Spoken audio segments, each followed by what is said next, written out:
ദൈവത്തിൻ്റെ അതിപരിശുദ്ധമായ നാമം വാഴ്ത്തപ്പെടുമാറാകട്ടെ. വീണ്ടും ഒരു പ്രാവശ്യം കൂടി ദൈവവചനവുമായി നിങ്ങളുടെ മുൻപാകെ നിൽക്കുവാൻ ദൈവം തന്ന അവസരത്തെ ഓർത്ത് ദൈവത്തെ മഹത്വപ്പെടുത്തുന്നു. ഒരു വാക്ക് പ്രാർത്ഥിച്ച് നമുക്ക് ആരംഭിക്കാം. ഞങ്ങളുടെ കർത്താവായ ദൈവമേ, നന്ദിയോടും സ്തോത്രത്തോടും കൂടെ ഞങ്ങൾ അവിടുത്തെ മുൻപാകെ ആയിരിക്കുന്നു. അവിടെ ഞങ്ങളെ ഇത്രത്തോളം സഹായിച്ചു. ഞങ്ങൾക്ക് ഒരുമിച്ച് വരുവാൻ അങ്ങേ പാട്ടുകളിലൂടെ ഞങ്ങളുടെ വാക്കുകളിലൂടെ ആരാധിച്ചു മഹത്വപ്പെടുത്തുവാൻ, കർത്തൃമേശയിൽ പങ്കെടുക്കുവാൻ അവിടെ ഞങ്ങളെ സഹായിച്ചു.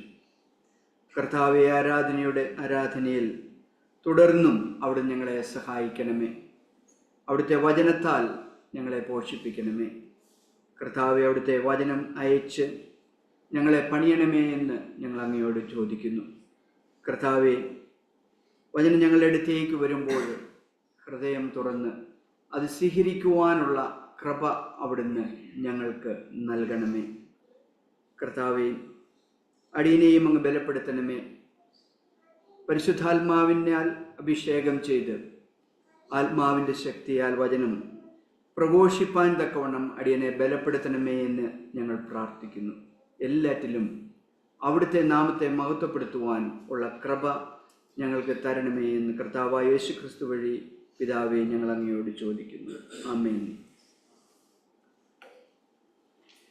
അല്പനേരത്തെ വചനധ്യാനത്തിനായിട്ട് യാക്കോബിൻ്റെ ലേഖനം 1-ാം അധ്യായം അതിൻ്റെ 23 മുതൽ 25 വരെയുള്ള വാക്യങ്ങൾ നമുക്ക് വായിക്കാം.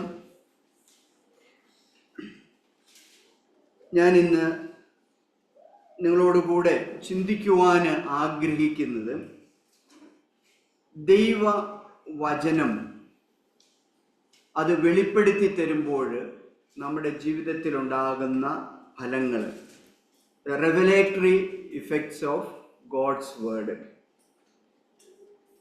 കഴിഞ്ഞ തിങ്കളാഴ്ച സാം ബ്രദർ എന്നോട് വചനം ശുശ്രൂഷിക്കാമോ എന്ന് ചോദിച്ചപ്പോൾ ഞാൻ അന്ന് ഇരുന്ന് പ്രാർത്ഥിച്ച് ഈ വേദഭാഗം എടുത്ത് ധ്യാനിച്ചു. വചനം ശുശ്രൂഷിക്കുവാൻ വേണ്ടി ഒരുങ്ങിക്കൊണ്ടിരുന്നു. വ്യാഴാഴ്ച സദൃശവാക്യങ്ങളിൽ നിന്ന് ബ്രദർ ഗോഡ്ലി സംസാരിച്ചപ്പോൾ ഏറെക്കുറെ ഇതേ ഭാഗങ്ങൾ എടുത്ത് സംസാരിച്ചു. അപ്പം ഞാൻ വിചാരിച്ചു എൻ്റെ പ്രസംഗം ഇനി ഒന്ന് മാറ്റിയാലോ എന്ന്. അപ്പോൾ ഞാൻ ഏതായാലും ചിന്തിച്ചു, ദൈവം എന്നോട് തന്നൊരു വചനം, എനിക്ക് തന്ന വചനം അത് തന്നെ ഞാൻ നിങ്ങളുമായിട്ട് പങ്കുവയ്ക്കുവാൻ ആഗ്രഹിച്ചു. ബ്രദർ ഗോഡ്ലി ചിന്തിച്ച അതേ രീതിയിലല്ല എങ്കിലും ആശയങ്ങളെല്ലാം ഏറെക്കുറെ ചിലപ്പോഴത് കേട്ടവർക്ക് ആണെന്ന് തോന്നാമായിരിക്കാം. നാം ഇപ്പോൾ യാക്കോബിൻ്റെ ലേഖനം 1-ാം അധ്യായം അതിൻ്റെ 20 മുതൽ 25 വരെയുള്ള വാക്യങ്ങൾ വായിക്കുകയാണ്. 21-ാമത്തെ വാക്യം: ആകയാൽ എല്ലാ അഴുക്കും ദുഷ്ടതയുടെ ആധിക്യവും വിട്ട് നിങ്ങളുടെ ആത്മാക്കളെ രക്ഷിക്കുവാൻ ശക്തിയുള്ളതും ഉൾനട്ടതുമായ വചനം സൗമ്യതയോടെ കൈക്കൊള്ളുവിൻ. എങ്കിലും വചനം കേൾക്കുക മാത്രം ചെയ്തതുകൊണ്ട് തങ്ങളെ തന്നെ ചതിക്കാതെ അതിനെ ചെയ്യുന്നവരായും ഇരിക്കുവിൻ. ഒരുത്തൻ വചനം കേൾക്കുന്നവനെങ്കിലും ചെയ്യാത്തവനായിരുന്നാൽ അവൻ തൻ്റെ സ്വാഭാവിക മുഖം കണ്ണാടിയിൽ നോക്കുന്ന ആളോട് ഒക്കുന്നു. അവൻ തന്നെത്താൻ കണ്ട് പുറപ്പെട്ട് താൻ ഇന്ന രൂപം ആയിരുന്നു എന്ന് ഉടനെ മറന്നുപോകുന്നു. സ്വാതന്ത്ര്യത്തിൻ്റെ തികഞ്ഞ ന്യായപ്രമാണം ഉറ്റുനോക്കി അതിൽ നിലനിൽക്കുന്നവനോ കേട്ട് മറക്കുന്നവനല്ല, പ്രവൃത്തി ചെയ്യുന്നവനായി താൻ ചെയ്യുന്നതിൽ ഭാഗ്യവാൻ ആകുന്നു. നാം വേദപുസ്തകത്തിലേക്ക് വരുമ്പോൾ വേദപുസ്തകം നമുക്കൊരു കണ്ണാടി, ഒരു മിറർ തരുന്നുണ്ട് നമ്മുടെ ആത്മീയ അവസ്ഥകളെ കാണുവാനും. ഈ വേദപുസ്തകം തരുന്ന കണ്ണാടിയെക്കുറിച്ചാണ് യാക്കോബ് ഇവിടെ പറയുന്നത്. നാം ഇപ്പോൾ വായിച്ചു കേട്ട ഈ വേദഭാഗത്ത് 2 വ്യവസ്ഥകൾ പറഞ്ഞിട്ടുണ്ട്. ഒന്നാമതായിട്ട്, ദൈവവചനം നമ്മളുടെ അടുത്തേക്ക് വരുമ്പോൾ അതിനെ സ്വീകരിക്കേണ്ട വിധത്തെക്കുറിച്ച്. എങ്ങനെ നാം ദൈവത്തിൻ്റെ വചനത്തെ സ്വീകരിക്കണം? സൗമ്യതയോടുകൂടെ. അതായത് ദൈവത്തിൻ്റെ വചനം നമ്മളുടെ അടുത്തേക്ക് വരുമ്പോൾ സൗമ്യതയോടുകൂടെ നമ്മെ തന്നെ താഴ്ത്തി ആ വചനം സ്വീകരിക്കുവാൻ കഴിയണം. അതിനുള്ള ഒരു ഹൃദയ മനോഭാവം നമുക്ക് ഉണ്ടാകണം. അതായത് ഓരോ വചനവും വരുമ്പോൾ അത് എന്നോടാണ്. പലപ്പോഴും അത് നമുക്ക് മറ്റുള്ളവർക്ക് കൊടുക്കാനായിട്ട്, അല്ലെ ആ വ്യക്തിക്കായിട്ട് അങ്ങനെ ഒരു മനോഭാവം ഉണ്ടാകും. ഇവിടെ വേദപുസ്തകം പറയുന്നത് നമ്മുടെ ഹൃദയ മനോഭാവം എന്നോട് ഈ വചനം. അപ്പൊ അത് ആ വചനത്തിന്റെ മുൻപാകെ താഴ്ന്ന് സൗമ്യതയോടുകൂടെ ആയിരിക്കുക. രണ്ടാമത്തെ വ്യവസ്ഥ, ഈ വചനം വന്നു, കേട്ടു, അല്ലെ അതിനെ ശ്രവിച്ചു, പിന്നെ അത് മറന്നു കളയുന്നവരാകാതെ ചെയ്യുന്നവരായിത്തീരുക, ഡൂവേഴ്സ് ആയിത്തീരുക. അപ്പൊ നമ്മള് വചനം കേട്ടിട്ട് അത് ഉടൻ തന്നെ നമ്മുടെ ജീവിതത്തിൽ പ്രാവർത്തികമാക്കുന്നില്ല എങ്കിൽ കേട്ട വചനം കൊണ്ട് ഒരു കാര്യവുമില്ല. ഈ തിരുവല്ലയുടെ പ്രദേശങ്ങളിൽ, തിരുവല്ല അല്ലെ പത്തനംതിട്ട ജില്ല, പുനലൂര്, കോട്ടയത്തിൻ്റെ ഇത്ര ഉണ്ടോയെന്ന് എനിക്കറിയില്ല, അങ്ങനെ പല ഭാഗങ്ങളിലും ദൈവവചനത്തിന് ഒരു ക്ഷാമവുമില്ല. ഏതിലേ പോയാലും ദൈവവചനം പോഷിക്കപ്പെടുന്നത് നമുക്ക് ശ്രവിക്കാൻ കഴിയും. ഈ തിരുവല്ല ടൗണിലോട്ട് പോവുകയാണ്, എല്ലാ ജംഗ്ഷനിലും ഓരോരുത്തരിൽ നിന്ന് രാവിലെ മുതൽ ദൈവവചനം പ്രസംഗിക്കുന്നുണ്ട്. പലരും അത് ശ്രവിക്കുന്നുണ്ട്. എന്നാൽ ശ്രവിക്കുന്നവര് അത് ചെയ്യാത്തത് കൊണ്ട് അവർക്കൊരു പ്രയോജനവും അതിൽ നിന്ന് ലഭിക്കുകയില്ല. അപ്പൊ അങ്ങനെ വരുമ്പോൾ നമ്മൾ ഈ വചനം കേട്ടിട്ട് അത് ചെയ്യുന്നില്ല എങ്കിൽ, അത് മറന്നു കളയുകയാണെങ്കിൽ നാം നമ്മെ തന്നെ വഞ്ചിക്കുകയാണ് എന്നാണ് യാക്കോബ് പറയുന്നത്. വചനം കേട്ടിട്ട് അത് മറന്നു കളയുകയാണ്, വിട്ടുകളയുകയാണെങ്കിൽ നമ്മൾ നമ്മെ തന്നെ വഞ്ചിക്കുകയാണ്. നമ്മൾ ചിലപ്പോൾ പറയുമായിരിക്കും, ഞാൻ ക്രിസ്ത്യാനിയാണ്, യേശുവിനെ അനുഗമിക്കുന്നവനാണ്. പക്ഷേ വേദപുസ്തകം അല്ലെ ബൈബിള് പറയുന്ന ചില അനുഗ്രഹങ്ങൾ അതൊരിക്കലും നമുക്ക് ലഭിക്കുവാൻ കഴിയാതെ പോകും, നമ്മൾ ഈ വചനം പ്രാവർത്തികമാക്കുന്നില്ല എങ്കിൽ. അപ്പൊ നമ്മൾ ഒത്തിരി ശ്രവിക്കുന്നുണ്ട്. യൂട്യൂബ് തുറന്ന് നോക്കുകയാണെങ്കിൽ ലക്ഷക്കണക്കിന് പ്രസംഗങ്ങളാണ്. ഇത് നമ്മൾ പലരും കേൾക്കാറുണ്ട്. നമ്മുടെ ബെഥനി ചർച്ചിന്റെ തന്നെ നോക്കുകയാണെങ്കിൽ എന്തുമാത്രം പ്രസംഗങ്ങൾ, പിന്നീട് എത്ര വർഷത്തെ പ്രസംഗങ്ങൾ അതിനകത്ത് കിടക്കുന്നു. ഇതെല്ലാം കേട്ടിട്ടും നമ്മൾ ചെയ്യുന്നില്ല എങ്കിൽ നമുക്കിതിനകത്തുള്ള ഒരു അനുഗ്രഹം, വേദപുസ്തകം വെച്ചിരിക്കുന്ന ആ അനുഗ്രഹം ലഭിക്കുകയില്ല. ഇത് ഈ 10 കൽപ്പന എടുക്കുമ്പോൾ 4ാമത്തെ കൽപ്പനയ്ക്ക് മാത്രമേ ഒരു വാക്തത്വമുള്ളൂ. മാതാപിതാക്കളെ ബഹുമാനിക്കുക, ദീർഘായുസോടുകൂടി ഇരിക്കാൻ. ഇന്ന് ദീർഘായുസിന് വേണ്ടി എല്ലാവരും ഡയറ്റ് നോക്കുന്നു, ജിമ്മിൽ പോകുന്നു, രാവിലെ നടക്കാൻ പോകുന്നു, എന്തെല്ലാം കാര്യങ്ങൾ ചെയ്യുന്നു. വേദവസ്തം പറയുന്നത് ഇതൊന്നും ചെയ്യാനല്ല. എന്താ പറയുന്നത്? മാതാപിതാക്കളെ ബഹുമാനിക്കുക, നീ ദീർഘായുസോടുകൂടി ഇരിക്കും. അപ്പം ഇതുപോലെ തന്നെയാണ് ഓരോ അനുഗ്രഹങ്ങളും. വേദപുസ്തകം നീ കേൾക്കുന്ന വചനം, ഒരുപാട് കേൾക്കാനൊന്നും പറഞ്ഞിട്ടില്ല, ഉണ്ടോ? ഇല്ലെന്നും നീ പ്രസംഗം കേട്ടോണ്ടിരിക്കണമെന്ന് പറഞ്ഞിട്ടുണ്ടോ? ഇല്ല. എന്ത് കേൾക്കുന്നു? ഒരു വചനമേ കേൾക്കുന്നുള്ളെങ്കിലും ആ കേൾക്കുന്ന വചനം ചെയ്യുന്നവനാണെങ്കിൽ അനുഗ്രഹം പ്രാപിക്കുവാൻ നമുക്ക് കഴിയും. ഇനി അത് ചെയ്യുന്നില്ല എങ്കിലാണ് യാക്കോബ് പറയുന്നത്, നമ്മൾ കണ്ണാടിയിൽ നോക്കിയിട്ട് കുറച്ച് കഴിയുമ്പോൾ ആ കണ്ണാടിയിൽ കണ്ട മുഖം അല്ലെ ആ രൂപം മറന്നു പോകുന്നത് പോലെയാവും. എനിക്ക് ഒരു ഉറപ്പുണ്ട്, ഇന്ന് രാവിലെ ആരും കട്ടിലിൽ നിന്ന് എഴുന്നേറ്റ് നേരെ ഇവിടെ ആരാധനയ്ക്ക് വന്നവരുണ്ട് എന്ന് തോന്നില്ല. എത്ര പ്രാവശ്യം കണ്ണാടിയുടെ മുമ്പിൽ പോയി? എത്ര പ്രാവശ്യം കണ്ണാടിയുടെ മുമ്പിൽ പോയി അണിഞ്ഞ് ഒരുങ്ങി എൻ്റെ മുടി ശരിയായിട്ടാണ്. കണ്ണാടിയിൽ നമ്മൾ നോക്കുമ്പോൾ എന്താണ്? മുടി മോശമായിട്ടിരിക്കും, ഉടനെ മുടി നന്നായിട്ട് ചീകി, വസ്ത്രം അലങ്കോലപ്പെട്ടായ കിടക്കും, ഉടനെ വസ്ത്രം റെഡിയാക്കി. പിന്നെ അത് മാത്രമല്ല, ഇതിട്ട് കഴിഞ്ഞ് കണ്ണാടി മുമ്പിൽ പോയി എൻ്റെ പാൻസ് ഷർട്ടുമായിട്ട് സൂട്ട് ചെയ്യുവോ, അങ്ങനെ അല്ലെങ്കിൽ യോജിച്ച വസ്ത്രമാണോ എന്ന് ബാഹ്യമായിട്ടുള്ള ഒരുക്കം. അത് കഴിഞ്ഞ് നമ്മൾ അവിടുന്ന് പുറപ്പെട്ട് കഴിഞ്ഞാൽ പിന്നെ അതേക്കുറിച്ച് കാര്യമായിട്ടൊന്നും ഓർക്കാറില്ല. അല്ലെ അടുത്ത സ്ഥലത്ത് ചെല്ലുമ്പോഴോ അല്ലെ ആരെങ്കിലും കാണുന്നുണ്ടെങ്കിലായിരിക്കും നമ്മൾ എവിടെയെങ്കിലും കണ്ണാടിയിലൊക്കെ നോക്കി നമ്മളെ ഒന്നുകൂടെ ഒരുങ്ങുന്നത്. അതുപോലെ ആയിരിക്കരുത്. എന്നാൽ നമ്മളുടെ ആത്മീയ അവസ്ഥയെ വെളിപ്പെടുത്തി തരുന്ന ഒരു കണ്ണാടിയാണ് ദൈവവചനം, വേദപുസ്തകം. അപ്പൊ എൻ്റെ ആത്മീയ അവസ്ഥയെ നമ്മൾ പലരെയും നോക്കി പറയൂ, അവൻ അല്ലെ അവള് ആത്മീയമായിട്ട് ശുഷ്കിച്ചതാ, അല്ലെ ആത്മീയമായിട്ടൊന്നിനും കൂടെ. അത് നമ്മൾ അവരെ ബാഹ്യമായിട്ടാണ് അവരെ നോക്കുന്നത്.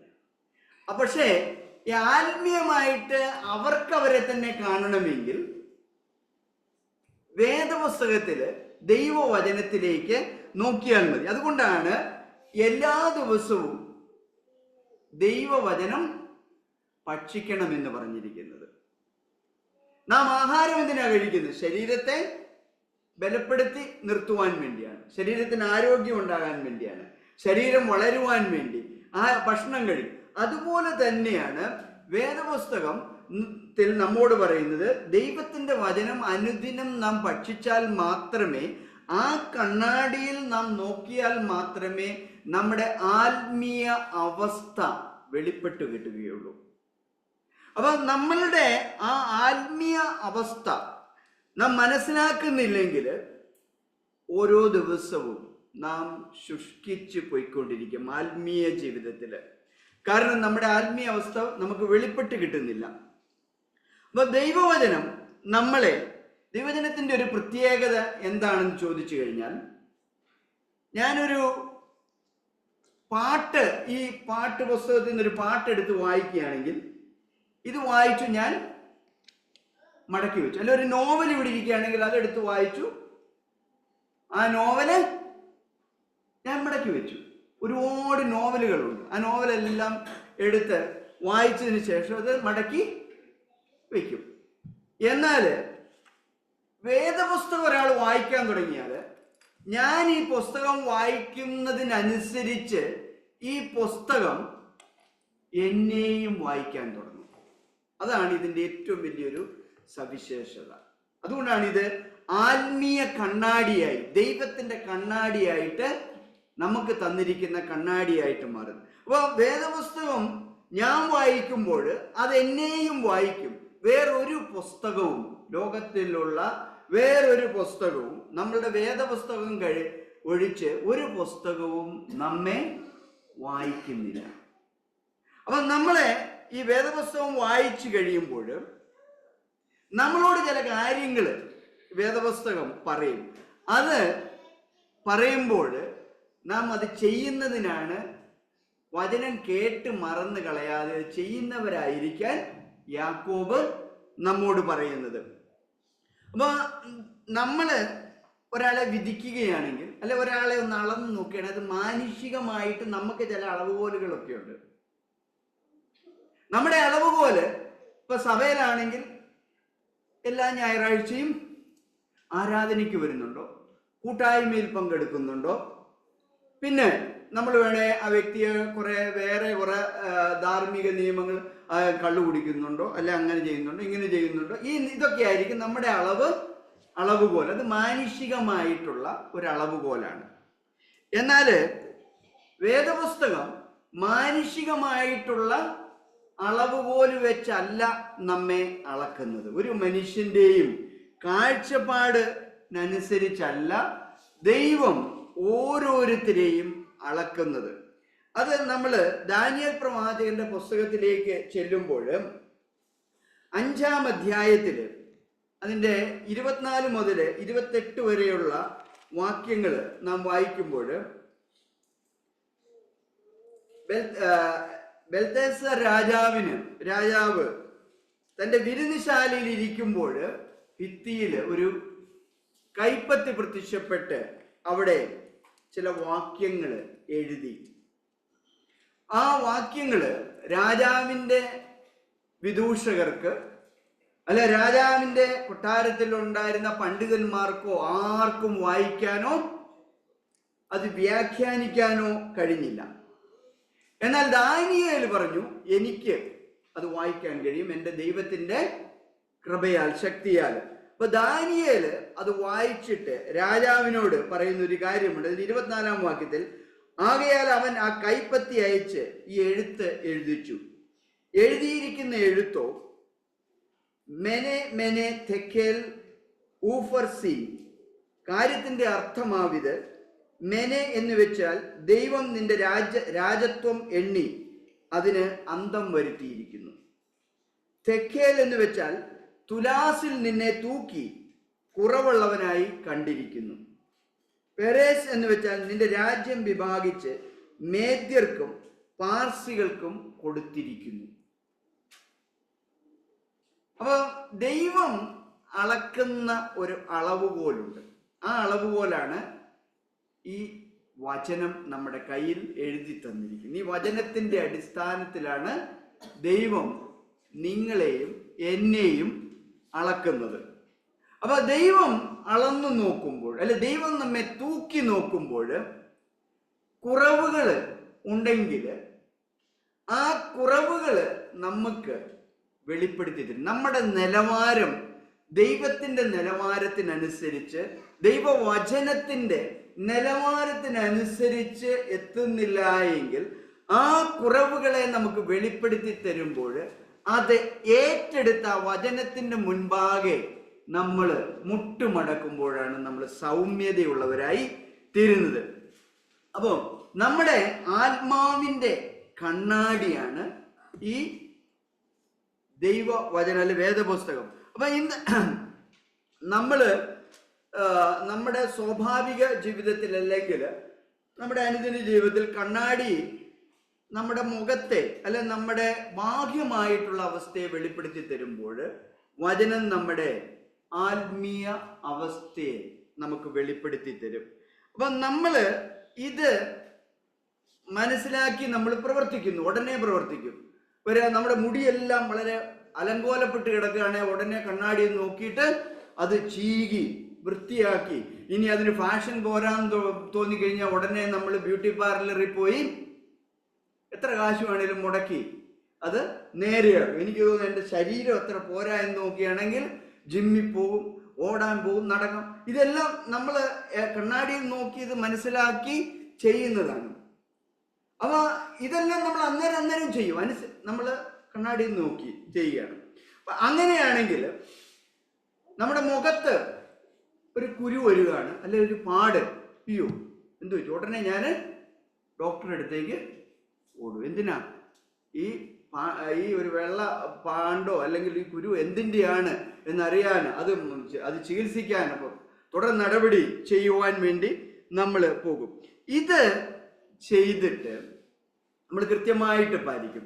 എന്നാൽ ദൈവവചനം നാം വായിച്ച കണ്ണാടിയിൽ നോക്കി അത് നമ്മളോട് ഒരു കാര്യം ചൂണ്ടിക്കാണിക്കുമ്പോൾ എത്ര ഉത്സാഹത്തോടു കൂടി നമ്മളത് തിരുത്താൻ ശ്രമിക്കുന്നുണ്ട്. അതാണ് ഇത് വേദപുസ്തകം ചോദിക്കുന്നത്. അങ്ങനെ ചെയ്യുന്നില്ലെങ്കിൽ യാക്കോബ് പറയും നമ്മൾ കണ്ണാടിയിൽ നോക്കിയിട്ട് കടന്നു പോകുന്നവര്. അപ്പൊ ആത്മീയമായിട്ട് നമ്മുടെ ആത്മാവിലൊരു അശുദ്ധി ഉണ്ടെങ്കിൽ ആ അശുദ്ധിയെ നാം ദൈവം മുൻപാകെ കൊണ്ടുവന്ന് കഴുകുന്നില്ല എങ്കിൽ നമ്മൾ ചെയ്യുന്നവരായിത്തീരുന്നില്ല, വചനം ചെയ്യുന്നവരായിത്തീരുന്നു.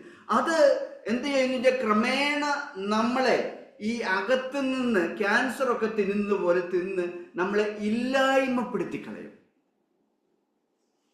നിങ്ങൾ കിഴക്കോട്ട് പോവുകയാണെങ്കിൽ, കിഴക്കോട്ട് നിന്ന് ഈ കാഞ്ഞിരപ്പള്ളി, മണിമല, പള്ളിക്കത്തോടൊക്കെ പോവുകയാണെങ്കിൽ, ഞാൻ പോകുന്ന തോട്ടത്തിലൊക്കെ നിങ്ങൾ ആഫ്രിക്കൻ ഒച്ചിനെ കണ്ടിട്ടുണ്ടോ? ഒച്ചിനെ കണ്ടിട്ടുണ്ടോ? ഇല്ലേ? ഒച്ചിനെ കണ്ടിട്ടില്ല നിങ്ങൾ? ഉണ്ട്. നമ്മളിവിടെയൊക്കെ കാണുന്ന ഒച്ച ചെറുതാണ്. ഈ ആഫ്രിക്കൻ ഒച്ചെന്ന് പറയുന്ന ഒരു വലിയ ശംഖിന്റെ അത്രയും വലുപ്പമുണ്ട് ഈ സാധനത്തിന്. ഇത് പകലത്രവും പ്രത്യക്ഷപ്പെടില്ല. നമ്മൾ വളരെ താലോലിച്ച് വളമെല്ലാം ഇട്ട് പരിപാലിച്ച് 2-3 വാഴ നമ്മുടെ മുമ്പിൽ, വീടിന്റെ മുമ്പിൽ വെച്ചത് ഇന്ന് കൊലയ്ക്കും നാളെ കൊലയ്ക്കും എന്നൊക്കെ പറഞ്ഞ് നോക്കാൻ, ഒരു ദിവസം രാവിലെ നോക്കുമ്പോൾ ഇതിൽ ഒറ്റ ഇലയില്ല, ഒന്നും കാണാനും ഇല്ല. കാര്യം എന്താ വെച്ച് കഴിഞ്ഞാൽ, രാത്രിയിൽ ഈ ആഫ്രിക്കൻ ഒച്ച കൂട്ടമായിട്ട് വന്ന് മുഴുവൻ തിന്നു തീർക്കും. ഇത് തിന്നാത്തൊരു 1-2 സാധനമുള്ളൂ. റബ്ബർ തിന്നത്തില്ല, കുരുമുളക് തിന്നത്തില്ല. എനിക്ക് വന്ന് കുരുമുളക് എരിവോ എന്താണ്, ബാക്കി എല്ലാ സാധനവും തിന്ന് തീർക്കും. അതുകൊണ്ട് ഇതിനെ കാണുന്നിടത്ത് എല്ലാവരും എന്ത് ചെയ്ത് വെച്ച് കഴിഞ്ഞാൽ, തുരിശ് മേടിച്ചിട്ട് ഈ തുരിശ് കലക്കി വെച്ചിരിക്കും. അല്ല, ഉപ്പ് കിലോ കണക്കിന് മേടിച്ചിട്ട് ഉപ്പ് ഈ സാധനത്തിനെ കാണുമ്പോൾ, പകല് കാണാൻ പ്രയാസമാണ്, എന്നാലും കാണുമ്പോൾ ഉപ്പിട്ട് കൊടുത്തു കഴിഞ്ഞാൽ, ഉപ്പ് ഇതിൻ്റെ അകത്തിട്ട് കൊടുത്തു കഴിഞ്ഞാൽ ഇത് അന്നേരം ചത്തുപോകും. തുരിശാണെങ്കിൽ ഇതിനെ മുകളിൽ അടിച്ചതിന് ഷെല്ല് സഹിതം നശിച്ചു പോകും. അപ്പോൾ ഈ ആത്മീയ ജീവിതത്തിൽ ഇതുപോലെയാണ്. ദൈവവചനം നമ്മൾ വായിക്കുമ്പോൾ നമ്മുടെ അകത്തുള്ള ഒരു അണുബാധയെ, ഇത് വെളിപ്പെടുത്തി തരികയാണ്. കണ്ണാടിയിൽ നമ്മുടെ മുഖത്തുണ്ടായ കുരു നമ്മൾ കണ്ടതുപോലെ അകത്തുള്ള ആ ആത്മീയ ശോഷിച്ചു പോകുന്ന അവസ്ഥയെ, അല്ലെ ആത്മീയ താഴ്ചയെ, ദ്രവിച്ചുകൊണ്ടിരിക്കുന്ന അവസ്ഥയെ കാണിച്ചു തരുമ്പോൾ നമ്മൾ ആ ഉൾനട്ട വചനത്തിന് സൗമ്യതയോടുകൂടി കീഴ്പ്പെട്ട് ദൈവത്തിന്റെ സന്നിധിയിലേക്ക് വന്ന് നമ്മുടെ ജീവിതത്തിൽ അത് കറക്റ്റ് ചെയ്യുന്നില്ല എങ്കിൽ നമ്മള് ഈ ആഫ്രിക്കൻ ഒച്ച് തിന്നുന്നത് പോലെ ഈ അണുബാധ തിന്ന് തീർക്കും. അത് പിശാചിന്റെ പ്രവൃത്തിയാണ്. അപ്പൊ അതുകൊണ്ടാണ് യാക്കോബ് പറയുന്നത്, നമ്മൾ വളരെ വിജിലന്റ് ആയിട്ട് ശ്രദ്ധയോടുകൂടെ ആത്മീയ ജീവിതത്തിൽ ആയിരിക്കണം. കേൾക്കുന്നവർ മാത്രമായിരുന്നാൽ പോരാ, നമ്മൾ ശ്രവിക്കുന്നവരായിരുന്നാൽ മാത്രം പോരാ. അങ്ങനെ ശ്രവിച്ച് കൊണ്ട് മാത്രം ഇരുന്നാൽ നമുക്ക് വളർച്ച ഉണ്ടാകത്തില്ല. മറിച്ച് ഒരു കാര്യം നമുക്ക് വെളിപ്പെടുത്തി തരുമ്പോൾ തന്നെ നമ്മൾ ദൈവത്തിന്റെ അടുത്തേക്ക് തിരിയുകയാണെങ്കിൽ ദൈവം എന്ത് ചെയ്യും? നമ്മളെ സകല പാപത്തിൽ നിന്നും അവൻ വിടുവിക്കും, സകല കുറവുകളിൽ നിന്നും അവൻ വിടുവിക്കും. 103-ാം സങ്കീർത്തനത്തിന്റെ 3-ാം വാക്യം അതാ പറയുന്നത്, അവൻ നിങ്ങളെ സകല പാപത്തിൽ നിന്നും വിടുവിക്കും. 103-ാം സങ്കീർത്തനത്തിന്റെ 3-ാം വാക്യം നമ്മൾ വായിക്കുമ്പോൾ, അവൻ നിന്റെ അകർത്യമൊക്കെയും മോചിക്കുന്നു, നിന്റെ സകല രോഗങ്ങളെയും സൗഖ്യമാക്കുന്നു. പലപ്പോഴും നമ്മുടെ പല രോഗങ്ങളും നമ്മുടെ അകൃത്യത്തിൽ നിന്ന്, നമ്മുടെ പാപത്തിൽ നിന്ന് ഉണ്ടാകുന്ന, അപ്പൊ നമ്മുടെ സകല അകൃത്യത്തെയും മോചിച്ചാൽ, നമ്മുടെ സകല പാപത്തെയും അവൻ മോചിച്ചു കഴിയുമ്പോൾ നമുക്ക് രോഗസൗഖ്യം വരും. യേശുവിന്റെ അടുത്തേക്ക് കൊണ്ടുവന്ന തളർവാദ രോഗിയോട് യേശു ആദ്യമേ അവനോട് പറഞ്ഞില്ല, മകനെ നിന്റെ കിടക്കയെടുത്ത് വീട്ടിൽ പൊക്കോളാൻ. യേശു അവനോട് പറയുന്നത്, നിന്റെ പാപം മോചിച്ചു തന്നിരിക്കുന്നു. ആ പാപം മോചിച്ചു കഴിഞ്ഞ ഉടനെ അവന് സൗഖ്യവും വന്നു. അവൻ കിടക്കയെടുത്ത് വീട്ടിലേക്ക് പോയി. അപ്പൊ നമ്മുടെ ഈ ആത്മീയ ജീവിതത്തിൽ ഉണ്ടാകുന്ന തകർച്ചയ്ക്ക് കാരണം നമ്മൾ പാപക്ഷമ പ്രാപിക്കാത്തതാണ്. അത് പലതായിരിക്കാം. ആരോടെങ്കിലും ക്ഷമിക്കാത്ത അവസ്ഥയായിരിക്കാം, അല്ലെ നമ്മുടെ അഹങ്കാരമായിരിക്കാം, അല്ലെ നമ്മൾ ദൈവത്തെ മറന്നുള്ളൊരു ജീവിതമായിരിക്കാം, അല്ലെങ്കിൽ ആകാത്ത വഴിക്കുള്ള യാത്രയായിരിക്കാം. ഏത് മേഖലയിലായിക്കൊള്ളട്ടെ, അവിടെ ദൈവവചനം നമുക്ക് കണ്ണാടിയിലൂടെ അത് വെളിപ്പെടുത്തി തരുമ്പോൾ നമ്മൾ അതിന് പരിഹാരം കാണുന്നില്ലെങ്കിൽ, എവിടെ പരിഹാരം കാണും? ദൈവത്തിൻ്റെ അടുത്തേക്ക് വന്ന് അത് ചെയ്തുകൊണ്ട് പ്രവർത്തിച്ചുകൊണ്ട് എങ്കിലേ നമുക്ക് മുന്നോട്ട് പോകാൻ കഴിയുകയുള്ളൂ. അപ്പോൾ ദൈവം നമ്മുടെ സകല അകൃത്യങ്ങളെയും രോഗങ്ങളെയും മോചിച്ചു കഴിഞ്ഞാൽ, സൗഖ്യം തന്നു കഴിഞ്ഞാൽ നമുക്ക് ആരോഗ്യമായി. ഞാൻ എപ്പോഴും ഇങ്ങനെ ഈ ഒരു കാര്യം ഇങ്ങനെ ചിന്തിച്ച പലപ്പോഴും ചിന്തിക്കുന്ന ഒരു കാര്യങ്ങളാണ്. സാറായ നമ്മൾ പറയും വാർദ്ധക്യത്തിൽ ഒരു പുത്രനെ പ്രസവിച്ചു. അപ്പോൾ വചനത്തിൽ പറയും ദൈവത്തെ കാത്തിരുന്നവര് ഒരു ശക്തി പുതുക്കി കഴുകനെ പോലെ വളർന്നു. അപ്പൊ നിന്റെ യൗവനത്തെ പുതുക്കുവാൻ ആർക്ക് കഴിയും? ദൈവത്തിന് കഴിയൂലേ? അപ്പൊ സാറായുടെ യൗവനത്തെ ദൈവം പുതുക്കി കൊടുത്തു ഇല്ലേ? ഒരു കുഞ്ഞിനെ നൽകി. അപ്പൊ നമ്മളുടെ ആ ആത്മീയ യൗവനം എന്ന് പറഞ്ഞാൽ നമ്മൾ വിശ്വാസത്തിലൊക്കെ വന്നു കഴിഞ്ഞാൽ ആ നാളുകളൊക്കെ നമുക്ക് ഭയങ്കര ഉത്സാഹമായിരുന്നു അല്ലേ? യൗവനത്തിൻ്റെതായ ഉത്സാഹവും തീഷ്ണതയും അത് ജീവിക്കുവാനും നമ്മുടെ ജീവിതം വചനപ്രകാരം കൊണ്ടുപോകുവാനും ഒക്കെയുള്ള ഒരു ആഗ്രഹം. അതൊക്കെ മാറി ഇന്ന് നമ്മൾ വാർദ്ധക്യത്തിൽ എത്തിയോ എന്ന് ഒന്ന് പരിശോധിക്കണം. ഞാൻ പറയുന്ന വാർദ്ധക്യം ശരീരത്തിൻ്റെ വാർദ്ധക്യത്തെ കുറിച്ചല്ല, പ്രായത്തിൻ്റെ വാർദ്ധക്യത്തെ കുറിച്ചല്ല. നമ്മുടെ ഹൃദയം, നമ്മുടെ ആത്മീയ ജീവിതം എന്നും യൗവനത്തിൽ തന്നെ ആയിരിക്കണം. അപ്പോൾ നമുക്ക് അത് ഭയങ്കര ഉത്തേജനം ആയിരിക്കണം. ഇപ്പം ഞാൻ എപ്പോഴും ഇവിടെ ഇരിക്കുന്ന പ്രായമായത് നമ്മുടെ അപ്പച്ചനും അമ്മച്ചിയും ഇപ്പോൾ വയ്യാത്തോണ്ട് വരുന്നില്ല. ആ പ്രായത്തിൽ എന്നും അവിടുന്ന് വടിയും കുത്തി ഇവിടെ കയറി ആരാധനയ്ക്ക് വരുമ്പോൾ അതൊരു പ്രചോദനമായിരുന്നു.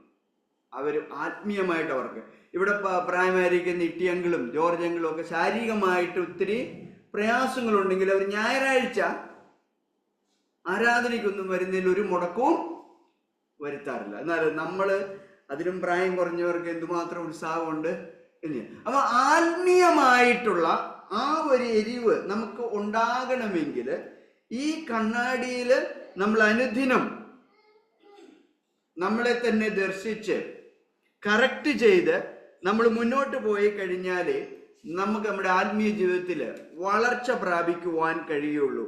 ഇല്ലെങ്കിൽ നമ്മൾ നമ്മെ തന്നെ വഞ്ചിച്ചുകൊണ്ട് ഓരോ ദിവസവും ദൈവത്തിൽ നിന്ന് അകന്ന് പോകും.